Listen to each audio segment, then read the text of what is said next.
दूसरा आदमी भड़क नहीं रहा है, तो आखिर डरा किसको रहे हो या फिर भड़का किसको रहे हो? जाहिर सी बात है, एक आदमी को आप भड़काओगे जिसकी संख्या कम है, वो उपद्रव करे ताकि दुनिया में ये लगे कि नहीं नहीं ये इस टाइप के लोग हैं ये। अच्छा एक बात बताओ, दिल्ली में जो बम बांध कर फट गया, उसको क्या कहेंगे? वो पढ़ा लिखा था, वो भटकाया भी नहीं जा सकता था, बहकाया भी नहीं जा सकता था, डॉक्टर था, इतनी सैलरी थी, सब कुछ था, लेकिन वो दिल्ली में बीच बाजार में जाके फट गया। भाई साहब, एक मैंने मूवी देखी थी, अब मुझे एक्टर का नाम नहीं याद है, उसने एक बात कही है, शायद सबने रील के माध्यम सबने देखा हो, ये टाइम बॉम्ब के पिल्ले हैं साले। इनके अंदर जो है ना, एक ही आपने खाली कौम कौम, इनके अंदर वही बसता है खाली। और ये टाइम बॉम्ब के तरीके टिक टिक टिक टिक टिक टिक टिक टिक, इतने इतने पिल्ले हैं, उनको सही से छोटा बड़ा नहीं आएगा, लेकिन वो तुम्हें जरूर काटने की बात करेंगे। एसआईआर पर बात करेंगे। योगी आदित्यनाथ ने जो एसआईआर किया है वो मालूम भी है, लोगों को नहीं मालूम है, इस पर भी बात करेंगे। और भाई कैसे हो? इधर आओ इधर आओ इधर आओ। क्या नाम है? भानु। हाँ भानु भानु जी। भानु जी कहाँ से हो? यही लखनऊ से, मुंशी पुलिया पास से। एसआईआर के बारे में पता है? एसआईआर सरकार करा रही है, जो ऐसे एसआईआर करा रही है, जो घुसपैठियों को बाहर करने का एक टीवी वगैरह में तो देखा होगा ना, घुसपैठी आ रहे हैं भारत में, उनको बाहर करने का क्या अच्छा कार्य बांग्लादेश वाले क्या कर रहा है? अच्छा करिए सरकार, कैसे कर अच्छा करे, निकाल दे यहाँ से सबको।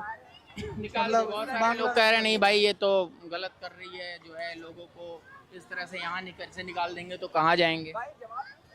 निकाल देना चाहिए यहाँ से बांग्लादेश वालों को। आप क्या कहते हो? कुछ नहीं। क्या नाम है? यशपाल। यशपाल भाई क्या कहोगे? कुछ नहीं कहेंगे। चलो ठीक है, मैं चाहूँगा मैं कहीं और आगे बढ़ूँ, कुछ लोग और आ रहे हैं। और भाई कैसे हो? क्या नाम है? आर्यन। आर्यन। आर्यन, एसआईआर के बारे में कुछ पता है? मतलब एसआईआर जो सरकार चला करा रही है। अच्छा, घुसपैठियों को बाहर करने की बात हो रही है, वो पता है?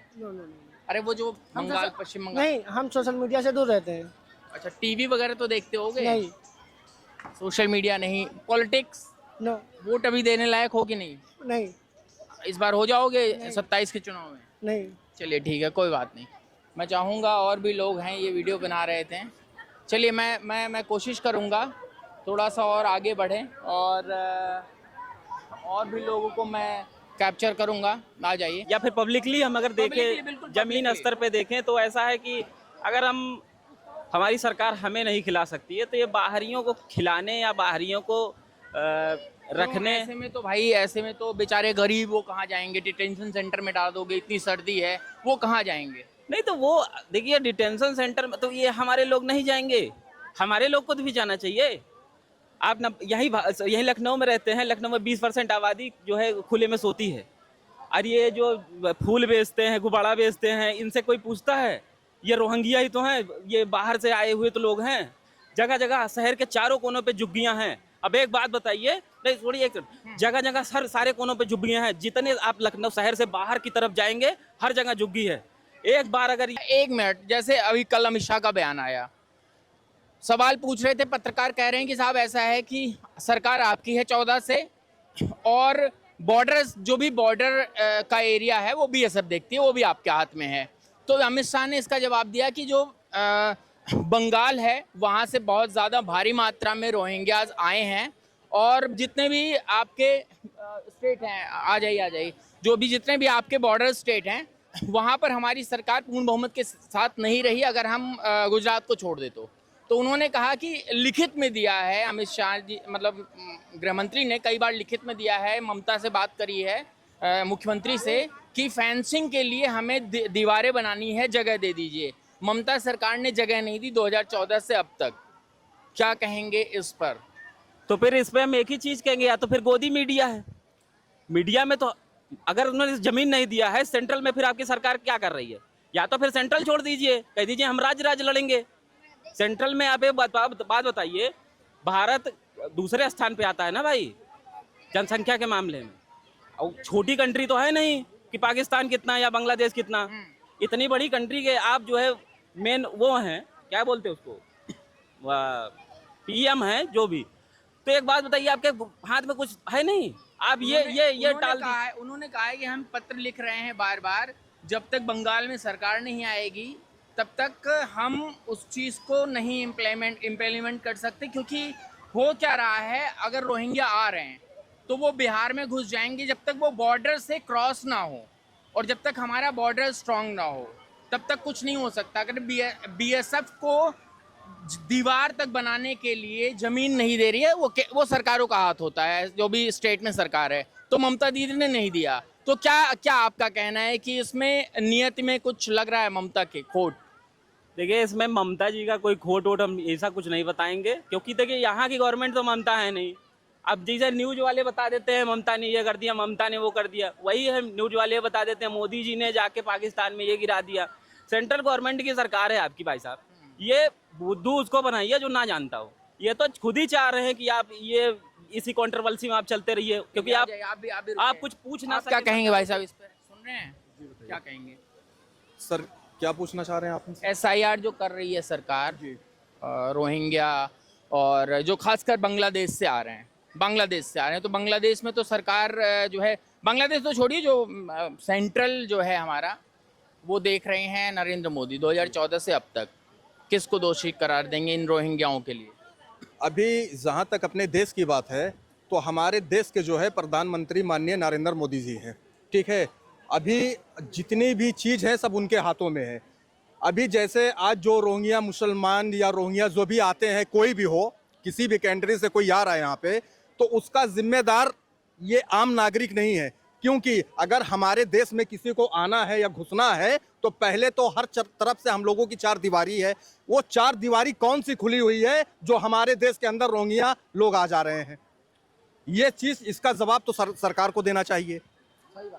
ये पब्लिक कैसे दे सकती है? अच्छा, इसका सरकार कल जवाब दी है। मैं रिप्रेजेंटेटिव तो नहीं हूँ, लेकिन आप कह रहे हो तो मैं मीडिया का हूँ, मुझे पता है ये जानकारी। कल अमित शाह से सवाल पूछा गया था, मैंने भाई को भी बताया कि उन्होंने कहा कि हम ममता सरकार को पत्र लिख रहे हैं काफ़ी टाइम से, और मेरी फ़ोन पर भी कई बार बात हुई है कि फेंसिंग के लिए ज़मीनें दे दीजिए, वहाँ पर दीवारें जो कमज़ोर हैं, जिन पर हमारे मतलब हमारी जो सुरक्षा बल है वो स्ट्रांग नहीं है, इस वजह से उधर वो दे दीजिए, और इस वजह से वो लोग आ रहे हैं, वहाँ हम स्ट्रांग बनाना चाहते हैं। तो उन्होंने नहीं दिया। तब उन्होंने कहा कि जब पश्चिम बंगाल में हमारी सरकार आएगी तब हम सब कुछ कर पाएंगे। हमारे देश में मुख्यमंत्री तो बहुत हैं, प्रधानमंत्री जो एक हैं जो सबके सिपा सलार हैं। अगर हर चीज़ प्रधानमंत्री जी के हाथ में है, ठीक है, उनको जो भी निर्णय लेना होगा, जो भी निर्णय लेंगे वो सब कुछ वही कर सकते हैं। इसमें कोई मुख्यमंत्री कोई भी देश का हो, प्रदेश का हो, कोई भी कुछ नहीं कर सकता, क्योंकि ये आप गलत कह रहे हो। अगर स्टेट है, किसी का भी स्टेट है, या अगर योगी आदित्यनाथ का यहाँ पर है, तो नरेंद्र मोदी आकर कुछ नहीं कर सकते हैं। या फिर कोई पंजाब में आम आदमी पार्टी की सरकार है, वहाँ पर किसी जमीन को अधिकृत करना हो तो वो इमरजेंसी लाकर किया जा सकता है, अदरवाइज नहीं सरकार कर सकती है। जो सेंट्रल के हाथ में जमीन नहीं है, जो राज्य के हाथ में है, दो चीजें होती है ना, राज्य के, और तब मैं कह रहा हूँ अभी क्योंकि बहुत क्लियरेंस जाना जरूरी है। बहुत चीजें गलत चली जाती हैं, कैमरे पर लोग देखते भी हैं, टीवी पर, और फिर उसी को सच मान लेते हैं। और मुझे नहीं लगता कोई आज के टाइम पे गूगल और चीजें करने भी जाता है, समय नहीं है लोगों को, सुनकर माइंड में बस भर लेते हैं, हाँ भाई यही सही है। ये जो हमारा अपना भारत देश है, एक सुनहरा देश है जिसको भारत की चिड़िया कहा जाता है, और सोने की चिड़िया कहा जाता है। और दूसरी चीज ये है कि अगर जैसे कि प्रधानमंत्री जी, हमारे देश के जो प्रधानमंत्री हैं, अगर किसी भी कंट्री के, अपने जो हिंदुस्तान के जो भी अपने मुख्यमंत्री हैं, अगर उनसे कोई बात रख रहे हैं तो ऐसा नहीं है, क्योंकि हर अपने देश का जो प्रधानमंत्री होता है या मुख्यमंत्री होता है, वो अपने भविष्य की जो है उज्ज्वल के लिए हर तरह से जो है, हर प्रक्रिया से वो खड़े होने के लिए तैयार होता है। अरे चलिए एक चीज ये मैं आप मान लिया कि चलिए मान लीजिए वो नहीं दे रहे हैं। उत्तर प्रदेश में उनकी सरकार है, मौजूदा 10 साल से है। 10 साल में रोहिंग्या की आबादी यहाँ पे दिन पर दिन क्यों बढ़ रही है? देखिए वही मैं क्या कह रहा हूँ, ये सब जो रोहिंग्याज हैं वो आते हैं बाहर से, ये हमारे लोग तो हैं नहीं। हाँ। तो जब बाहर से जो आते हैं तो इंटर स्टेट ऐसा कोई प्रावधान नहीं है, मैंने जहाँ तक देखा है इंटर स्टेट कोई प्रावधान नहीं है। बॉर्डर को छोड़कर इंटर स्टेट ऐसा कोई प्रावधान नहीं है। दिल्ली से आप गाजियाबाद या नोएडा आ रहे हैं, कोई आपको इस तरह से नहीं चेकिंग होती है। या फिर आप उत्तर प्रदेश से बिहार जा रहे हैं तो नहीं चेकिंग होती है, लेकिन जब आप बॉर्डर क्रॉस करके किसी स्टेट में आ रहे हैं तो उस स्टेट के पुलिस की जिम्मेदारी बनती है कि वो चेक करें, और बहुत सारे नियम कानून हैं जो कि एसआईआर के तहत जब सब कुछ छांट दिया जाएगा तो वो क्लियर हो जाएगा। देखिए ये जो आप जैसा कह रहे हैं कि छांट दिया जाएगा, बहुत कुछ क्लियर नहीं हो हो रहा है। नहीं, देखिए जो हो भी रहा है, एक बात आप बताइए कि काफी लंबे समय से आधार कार्ड राज्य की गवर्नमेंट तो बनाती नहीं है, सेंट्रल की बनाती है। अनगिनत रोहिंग्याओं के आधार कार्ड भी बनाए गए, उसमें आप ये कह दीजिए कि बीजेपी वाले, देखो पार्टी एक तरफ है, बीजेपी वाले जिसकी सरकार हम तो उन्हीं पे उंगली उठाएंगे। आपके सरकार में रहते उनकी आधार कार्ड कौन बना रहा है भाई? अब आप कहोगे कि हम नहीं जानते हैं, कैसे आप नहीं जानते? बहुत सारे फर्जी आधार कार्ड बने हैं और जिनको सेंट्रलाइज वेरिफिकेशन मान्य नहीं है, मतलब जब हम उसे चेक करते हैं तो वो फेक निकल जाते हैं। और आप भी जानेंगे जब हम एयरपोर्ट पर जाते हैं, कहीं भी जाते हैं, एयरपोर्ट सबसे सुरक्षित माना जाता है हमारे देश में ट्रांसपोर्टेशन को देखे तो। एयरपोर्ट पर जाते हैं तो आपका आधार बीएसएफ का वहाँ पर जो भी बंदा होता है वो चेक करता है, तो सिर्फ फ़ोटो देखता है, आधार नंबर देखता है और आपको जाने देता है। तो ऐसी कोई व्यवस्था नहीं है। देखिए इस पे अब लास्ट ये है कि देखिए हकीकत आपकी ओरिजिनल बता रहा हूँ, जमीन स्तर पे रोहिंग्या जो आ रहे हैं उसके लिए एक समुदाय से आ रहा है व्यक्ति, उसमें आप कहीं पंजाबी देखिए, नहीं आप पूरी बात सुनिए, देखिए पंजाबी में उसमें है नहीं, सिंधी उसमें है नहीं, मुसलमान है।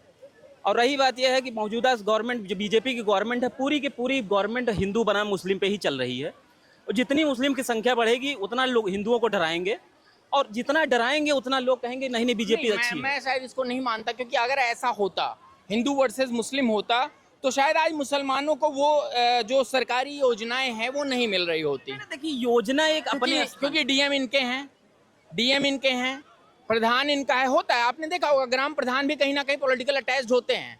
तो सब कुछ जब इनका है, सरकार का ही है, सेंट्रल में सरकार है, तो अगर ये चाह लें कि अगर मुसलमान को गिराना ही है, वाकई ये हमें वोट नहीं देता है, तो सरकारी योजनाओं से वो अलग थलग कर देंगे, पता भी नहीं चलेगा। कह रहा हूँ कि आप जो कह रहे हो ना हिंदू वर्सेस मुस्लिम चल रहा है, तो ऐसा हो सकता है कि सरकार चाह कर बहुत सारे मुसलमानों को काट दे, खत्म कर दे, सुविधाएं ना दे।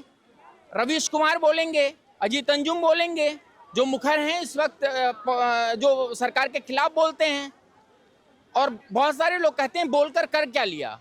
तो मुझे नहीं लगता, नहीं आपकी इस बात पर मैं कह रहा हूं कि मुझे लगता है कि अगर सरकार ठान लेगी अगेंस्ट होना है तब तो कर देगी। जैसे इंदिरा गांधी ने इमरजेंसी लगाया था, एक रात्रि में सारी हक पूरे देश से छीन लिया, ऐसे तो वो भी कर सकते हैं ना, मुसलमानों से छीन सकते हैं, लेकिन वो ऐसा नहीं कर रहे हैं। देखिए छीन जो आप कह रहे हैं ना, जो भाई जो बंदा यहीं का है, यहीं का खाया पिया है, यहीं बड़ा है, उसका छीन के क्या कर लोगे? जो बाहरी हैं, हिंदू वर्सेस मुसलमान जो आपने कहा ना, बात समझिए। अरे हिंदू वर्सेस मुसलमान का मतलब ये थोड़ी है कि जो यहाँ का मुसलमान है उसको भी काट के तुम बहा दोगे। एसआईआर जो लाए हैं, इससे पहले जो है एक और आया था जिसमें जो है दुनिया भर का फिर कंट्रोवर्सी स्टार्ट हुई थी, सेम सिचुएशन यही था। जी उसी पे तो सेम ऐसे ही था। लेकिन अब ये बताइए कि एक ही तादाद की संख्या बढ़ाइए और उसके बाद बार बार उसी पे गोदते रहिए। अदर पार्टी तो हम देखे नहीं है। बीजेपी गवर्नमेंट भाई इसी पे बनी है, इसी पे टिकी है। CANRC तो इसलिए आया था ना कि बाहर के जो हिंदू हैं, शरणार्थी हैं, क्योंकि विश्व में हिंदू कम है, बाहर के हिंदू हैं वो भारत आ सके और यहाँ पर हम उनको शरण देंगे, इसलिए था, क्योंकि पूरे विश्व में हिंदुओं की कमी है। अच्छा ठीक है, इस पे आपने बताया, इस पे आपने बहुत क्लियर बताया, ठीक है। एक बात बताइए, उस समय सबसे ज्यादा बवाल किस कम्युनिटी ने किया था? मुस्लिम ने किया था ना। हाँ। हिंदू तो वहां धरने उतने नहीं उतरे थे। तो आखिर ये बताइए, जाहिल बनना की हद है ना भाई। जब वो लागू हिंदू के लिए हुआ था, मुसलमान धरने पे कहाँ बैठे थे? तो उनको भड़काया गया था ना। अब यही है। अब देखो जाहिल हैं, अब कुछ भी कोई कहते एकदम भड़क जाएंगे, ये कोई बात होती नहीं भाई। अब देखो शाहीन बाग में उनको भड़काया गया तो वो बैठे थे धरने पर। अब ये क्या, दूसरा आदमी भड़क नहीं रहा है तो आखिर डरा किसको रहे हो या फिर भड़का किसको रहे हो? जाहिर सी बात है, एक आदमी को आप भड़काओगे जिसकी संख्या कम है, वो उपद्रव करे ताकि दुनिया में ये लगे कि नहीं ये इस टाइप के लोग हैं ये। अच्छा एक बात बताओ, दिल्ली में जो बम बांध कर फट गया उसको क्या कहेंगे? वो पढ़ा लिखा था, वो भटकाया भी नहीं जा सकता था, बहकाया भी नहीं जा सकता था, डॉक्टर था, इतनी सैलरी थी, सब कुछ था, लेकिन वो दिल्ली में बीच बाजार में जाके फट गया। भाई साहब, एक मैंने मूवी देखी थी, अब मुझे एक्टर का नाम नहीं याद है, उसने एक बात कही है, शायद सबने रील के माध्यम सबने देखा हो, ये टाइम बॉम्ब के पिल्ले हैं साले। इनके अंदर जो है ना, एक ही आपने खाली कौम कौम, इनके अंदर वही बसता है खाली। और ये टाइम बॉम्ब के तरीके टिक टिक टिक टिक टिक टिक टिक टिक, इतने इतने पिल्ले हैं, उनको सही से छोटा बड़ा नहीं आएगा, लेकिन वो तुम्हें जरूर काटने के कारण सिखाया वही जा रहा है। अगर हमारी माँ हमको सिखा रही है पैर छू के नमस्ते करने के लिए, तो एक की माँ सिखा रही है कि ये फलाने के लौंडे आए तो इनको घेरा के गिराना है, तो आप क्या समझेंगे? इनको आप कुछ सुविधा दे लीजिए। शिक्षा में कहीं ना कहीं कमी है।